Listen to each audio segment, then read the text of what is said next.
and welcome to Game Buzz, our weekly news roundup where we pick through the hottest headlines from the industry's news. I'm Matt. I'm joined here by John. And Hello, I'm John. He's Matt. No, I'm Matt. Bonjour. Can I be Carl? Hello, That's I'm Carl. the greatest. I'm Carl. My name is Carl. Okay, I'll be Carl. Every We'll all be time. Carl. We'll all be Carl. And welcome to this week's Game Buzz.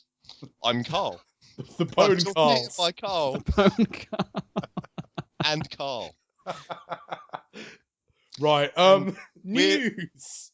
We're going to get to some news. We should get to some news. And that means it's time for 10 minutes of ripping on Microsoft. Actually, no, it's not, because they actually gave us some information. Some solid, hard information. Yes, that's some phrasing. So yeah, Microsoft told us that the Xbox One releases on November 22nd. Woo. So there it is. Which means we can make a very important prediction, because I predict that the PS4 will sell more than the Xbox One in the first week in America. Yes, it might just do that, perhaps.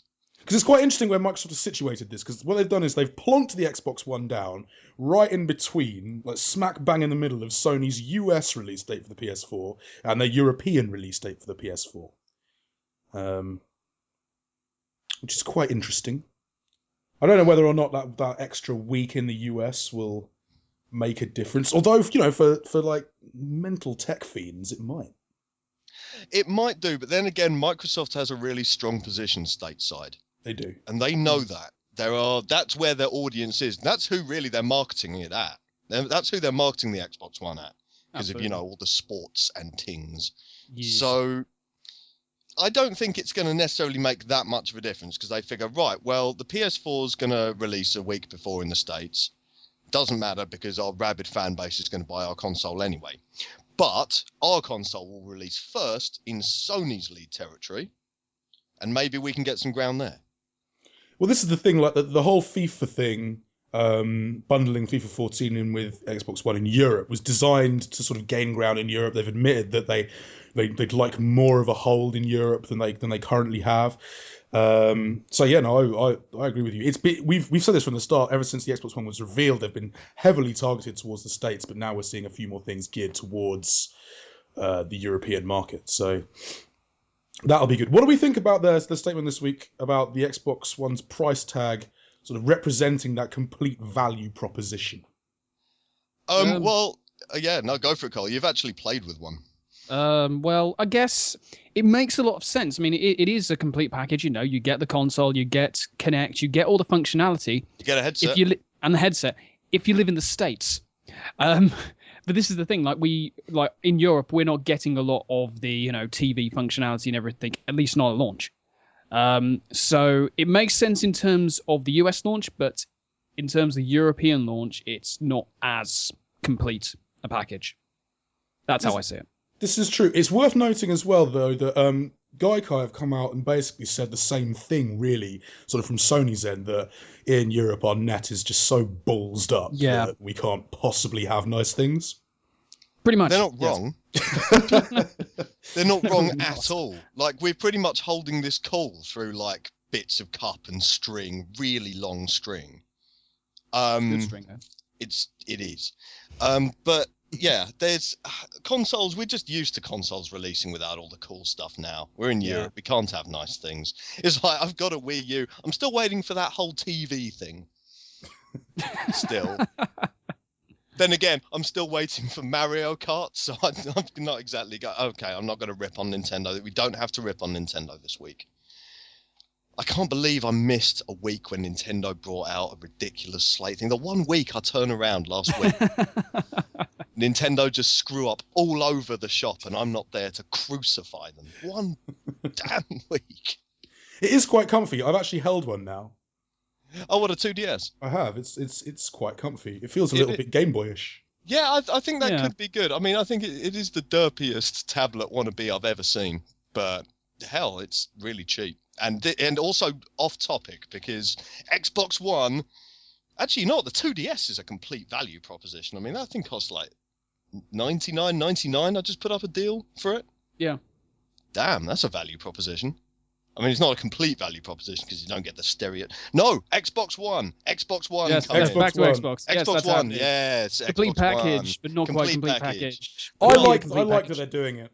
I like that they're sticking to their guns and they're saying, no, we're not going to just sort of pick bits out of the SKU. I mean, don't get me wrong. I like, as from a consumer perspective, I love choice. Obviously, that's a wonderful thing. Yep. Choice. But I think they need to sort of keep everything together for this launch.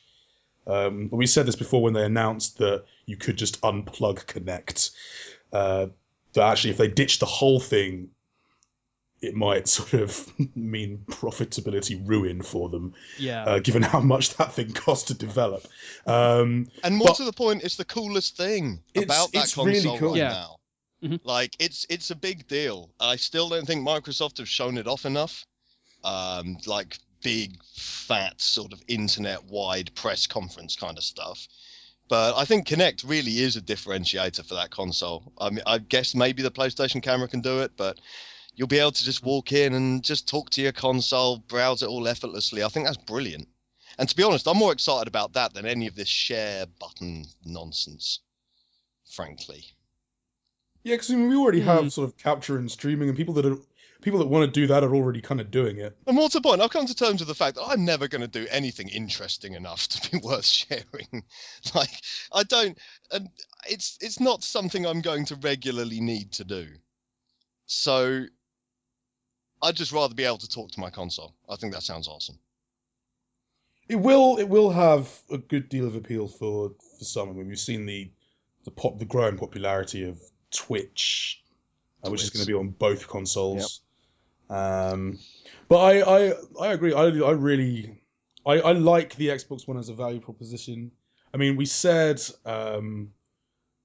this was back at E3 when sort of pricing came out. We said, wait, no, Sony have got this, but that's because Microsoft hadn't shown us why we'd need to or why we'd want to pay for an Xbox One. Now they kind of have to a degree, and the sort of prevailing opinion coming out of Gamescom was that Microsoft had managed to turn it around to a certain extent. You know, people could see why they'd want an Xbox One, why you'd want to play things like Killer Instinct and Project Spark and even Rise to a certain extent, as well as just the ridiculously awesomeness of Forza and Kinect Sports Rivals, which is really, really fun and awesome. And the thing is, with Kinect releasing on day one rather than, you know, half a decade into a console's lifespan, they've got time. They've got, along with sort of developers learning the ins and outs of the Xbox One, which won't take very long because it's basically a PC. They can, the development curve on Kinect is going to be much, much greater this time round because, you know, they're going to be able to play with it from day one. And I hope that means we'll see it integrated into games in interesting and fun ways, especially now that you can be pretty much like right up close to it and it'll still recognize your sort of motion. So yeah, I hope we get that integrated nicely. Like one of the things I saw was like tapping your head to bring up like a night vision visor. That's cool. More of that. Subtle ways of integrating it into core experiences. That's what I want to see. So yeah, I quite like the value proposition. Clearly. Yeah, I pre-ordered one. I was about to say. Yeah, Microsoft unfortunately made it just impossible to resist because I came back. It was after a wedding. I was fairly loaded, to be honest, and I went on the Microsoft website and they were just like, "Hey, you want a day one Xbox One?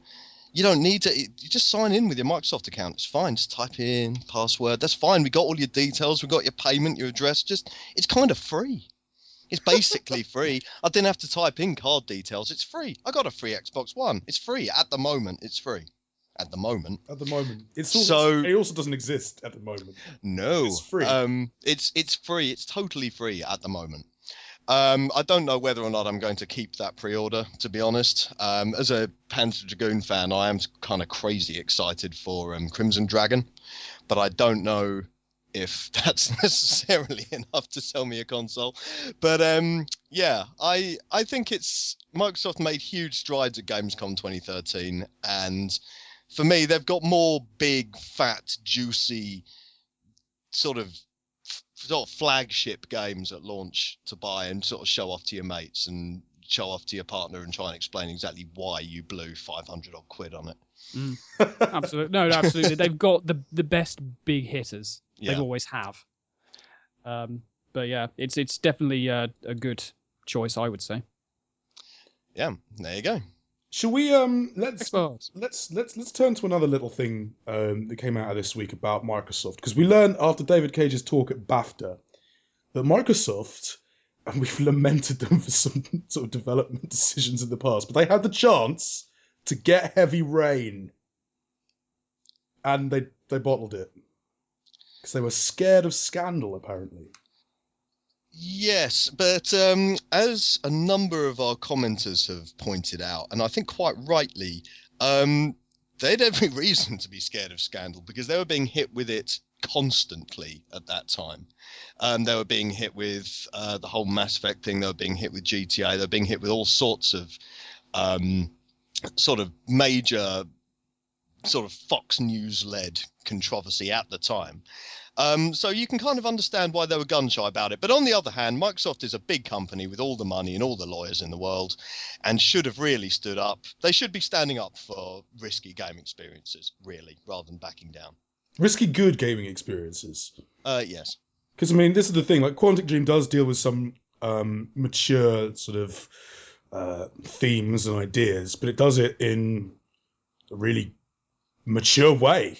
It doesn't just go, her boobs, instead, or her child kidnapping. I don't know if anyone actually does that, but you know, they dealt with it in a really good way. Like, Quantic Dream are very good at what they do, and the thing is, like, yeah, I mean, Mass Effect was brought up as an example of other controversy, and I do you know what? I'd hate to think that that's what led them to not buy BioWare. I doubt that's because they haven't bought any. They haven't bought anyone that they should have bought. They bought freaking Rare, and look how well that turned out. And then they just stopped buying people. They thought, sod it. Just don't stop, Microsoft. Just get better. And sometimes they just buy companies like they buy Ruffian Games, and then they're like, "Oh, hey, what's up, Ruffian Games? We're not going to let you make Crackdown 3." Even though Phil Spencer's ridiculously excited about it, apparently. Yeah, it's like, oh, I'm so excited. Yeah, we've got Ruffian Games. No, they're not working on Crackdown. We're just keeping them there, so they can't. It's down the cellar. Yep, they're just there, all right. They're down there with the founding members of Rare. But yeah, I agree with your point. I think like they did have a right to be scared, but equally, yeah, they're a massive company. They're one of the pillars of this industry. They need to be standing up for this sort of thing and going, look, no, like, and because they're not in the wrong. Fox News is always perennially in the wrong. We're being hate-mongering swines. And they should have stood up and said, no, look, we're doing this in a mature fashion. We're dealing with it. This is a mature entertainment industry. We can deal with this sort of stuff. You've got to learn that we can deal with this sort of stuff. Have you actually looked at this game? Have you actually played it? It's really fucking good. And they didn't do that. They went, no. And then Sony bought it and reaped the rewards. Well, we don't get Fox News in Europe or Japan, so they were arguably better placed to pick up games like that. But yeah, I mean, Sony are a company that take risks on new IP. Microsoft, throughout these last few years, just don't. Hopefully they're going to change that hopefully Project Spark is going to change that. But it's something we've lamented for ages, and this is yet another example of where Microsoft just sort of I think they might be high. I don't know. I can't prove it, but all of these U-turns and all of these revelations lead me to suggest that they may in fact be on crack. Someone is. Allegedly. Allegedly, yes. I was just about to say. Probably, maybe, allegedly. Should we move off Microsoft and turn now to Hideo Kojima? Oh yeah, that's a much more sane topic. Yeah. Yeah. This is one of the most bizarre pieces of gaming news that I've ever reported on. Hideo Kojima, who, as you know, makes all those Metal Gear games that everyone likes, has revealed that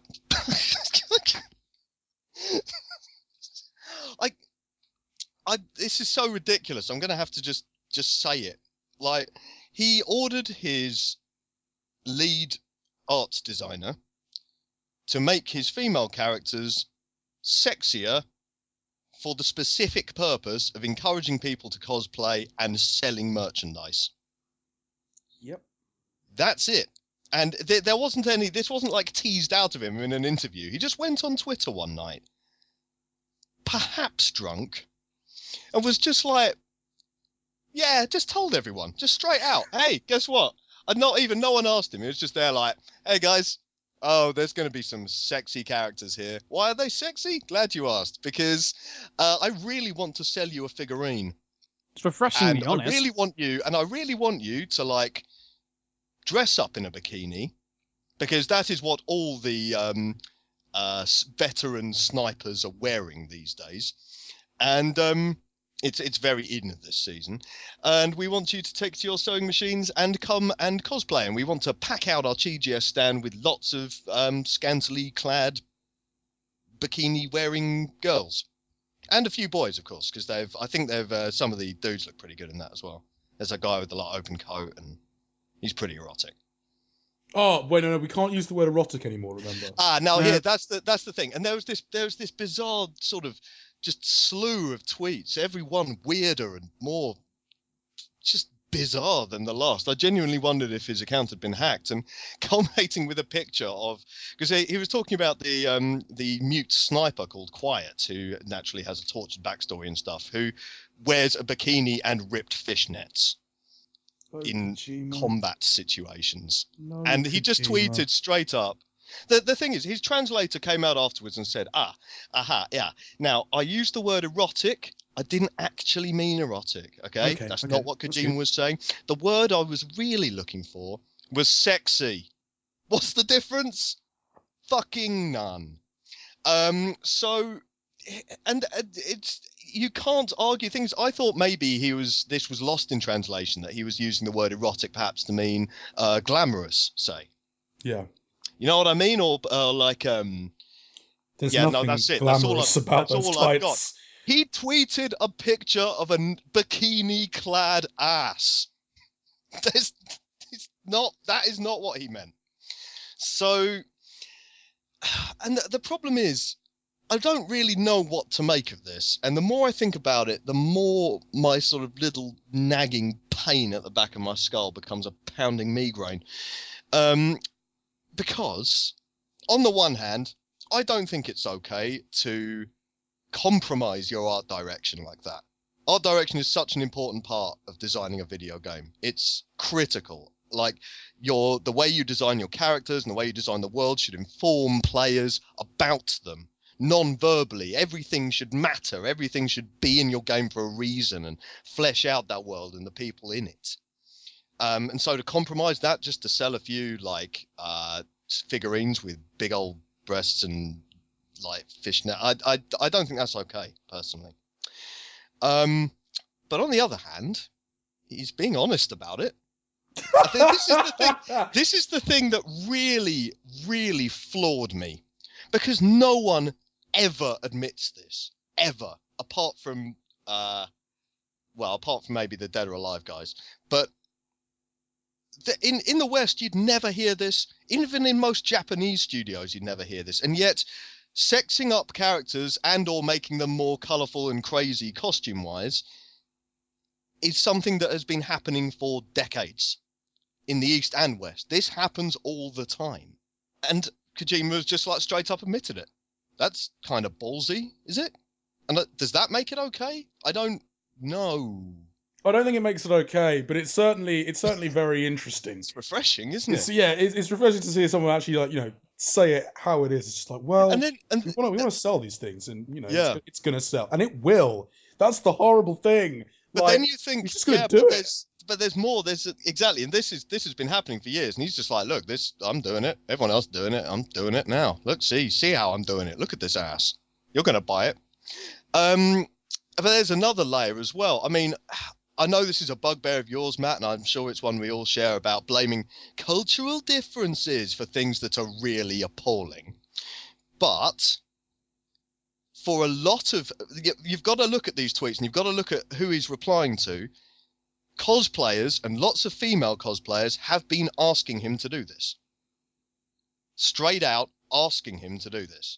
And this is the thing. A lot of people, increasingly in the West, but mainly in Japan, for them, cosplaying is a core part of the gameplay experience. The gameplay experience. It is a part of it.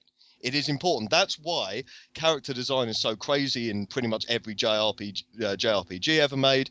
That's why everyone looks either ridiculously colourful or ridiculously sexualized, or 9 out of 10 usually both, because people actually like to research the costumes, to design them, to then dress up in them, go and photograph, hang out with other people with like-minded interests. This is a huge thing, and it is an important part of gaming, generally gaming over there.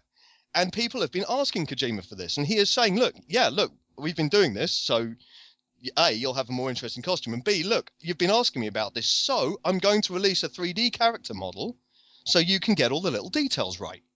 Because people have been asking him to do that. And does that make it okay? I don't know. So all I know is that I really want another coffee. Yeah.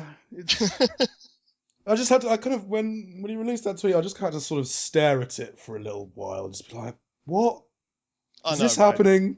But the way we've left it is, actually the actress who I think either sort of motion captures or even performance captures Quiet, which would be nice and easy in the voice acting department, because she's mute.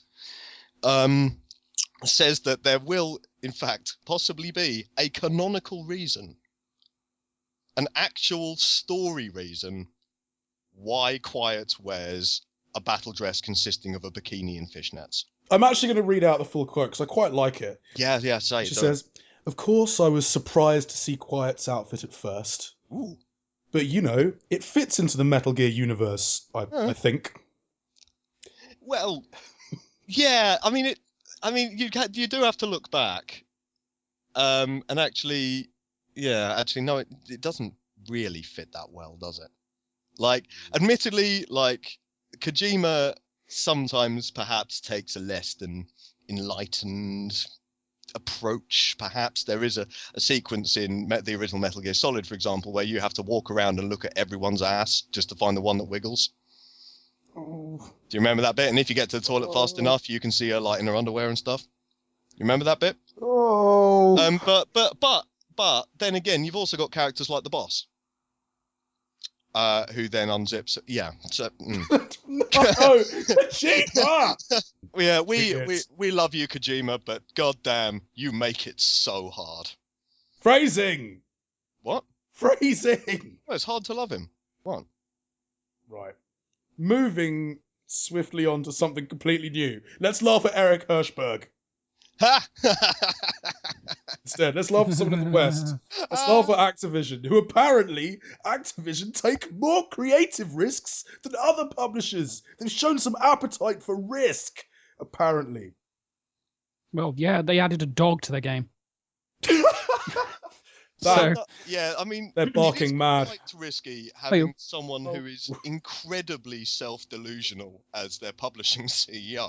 I mean, that is quite risky. That is a risky thing to do. But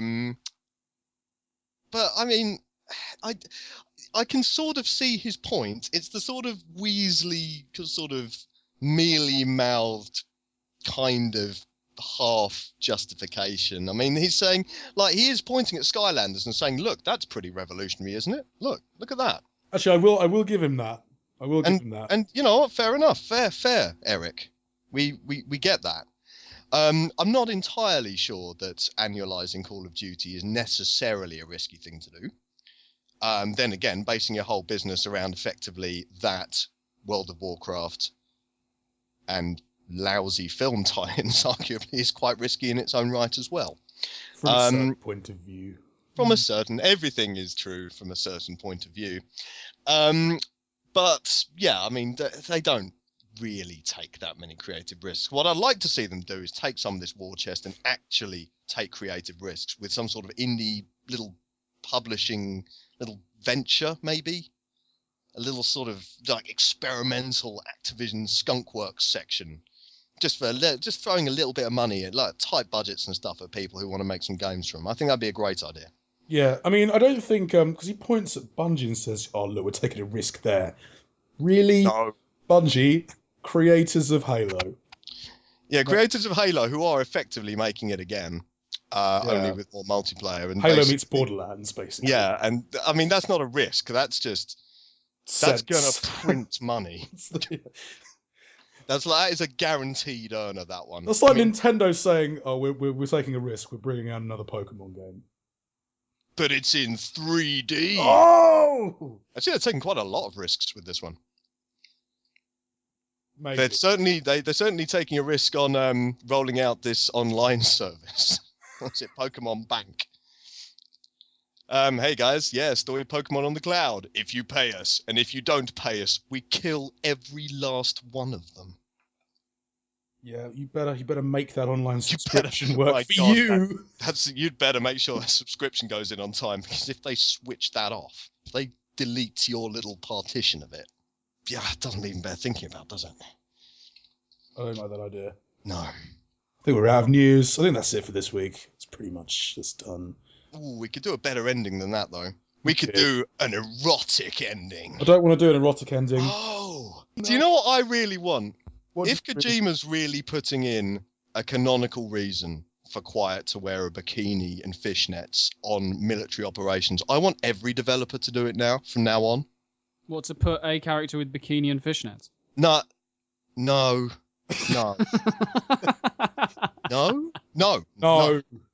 Hey, imagine how much better something like, I don't know, Heavy Rain or Skyrim Heavy Rain Thomas Was Alone would have been, had they added fishnets. Hey, Thomas Was Alone had that sexy square. Oh, yeah. Like, damn. But, sorry, erotic. No, sexy. No, but no. What I mean is, I want everyone who, if you put a scantily clad anyone in, I want there to be a canonical reason why they're wearing such ridiculous clothes. Like, I want ArenaNet to put in a canonical reason why necromancers in Guild Wars 2 decide as part of their daily outfit to wear a mini skirt and a garter into combat. Because the more exposed flesh they have, because they have to use their flesh to summon the beasts that they're... Exactly, and you see, maybe the jewel on that garter is in fact a powerful phylactery containing the soul of a Dracolich. Maybe. But then, when they do that, they'll do that, and then I've got them, because then I'll turn around and say, okay, so why don't the dudes wear them? And then they'll have to let us. And then my plan to be a dude wearing a mini skirt and garter will be complete. This is why I love Saints Row. Yay. Because Saints Row lets you do that. Yeah, and all games should. I don't see why they don't. It's a real bugbear of mine. It's like, they should just be, like, it'd be so easy. Any MMO, any JRPG or RPG or whatever, you pick up some armor, and you can choose whether or not you want it to look like normal armor or sexy armor, regardless of what gender you are. Or maybe you could change it between normal and sexy at a blacksmith. Can you say that sentence again? Can you just say that sentence again? No, you heard it. It'll lose its awesomeness the second time round. Yeah. And I think it's great because I can be like my big tanky guy, and I can be like, actually, I want angel wings. And walk in there and be like, yeah, dude, hook me up. I love this idea. I really do. I think it's an amazing idea. What I was laughing at was not the idea. It was just sort of the vision of you sort of mincing it to a blacksmith going, hello there, blacksmith. No. I'm going to be playing as like a guardian or something. Guardians don't mince, man. They just roll in there, all hammers and cod pieces and bikinis. But that's the thing. That's if you've got to start doing this, all you developers. You have got to start giving us canonical reasons why your characters are dressed up like that. And then you've got to, once you give us that reason, you've got to let us choose, regardless of gender, whether or not we want to wear that sort of crazy outfit or whether or not we want to wear normal clothes. As we said, choice is king. It's fucking easy. Do that. It's super easy. Yeah. Plus, like, if I'm playing as a necromancer, a dude necromancer, naturally, I'm going to want to wear that powerful... going to want to wear the soul of Nephron-Ka on my thigh in garter format. And I assume the stockings give you, like, range of sort of freedom of motion in combat and maybe they're suffused with like the hatred of the Dark Pharaoh or something. Well, that was some quite. I think that was some pretty good developer advice there. Yeah. Justify your sexiness, or don't put it in, or make it universal. Universal sexiness.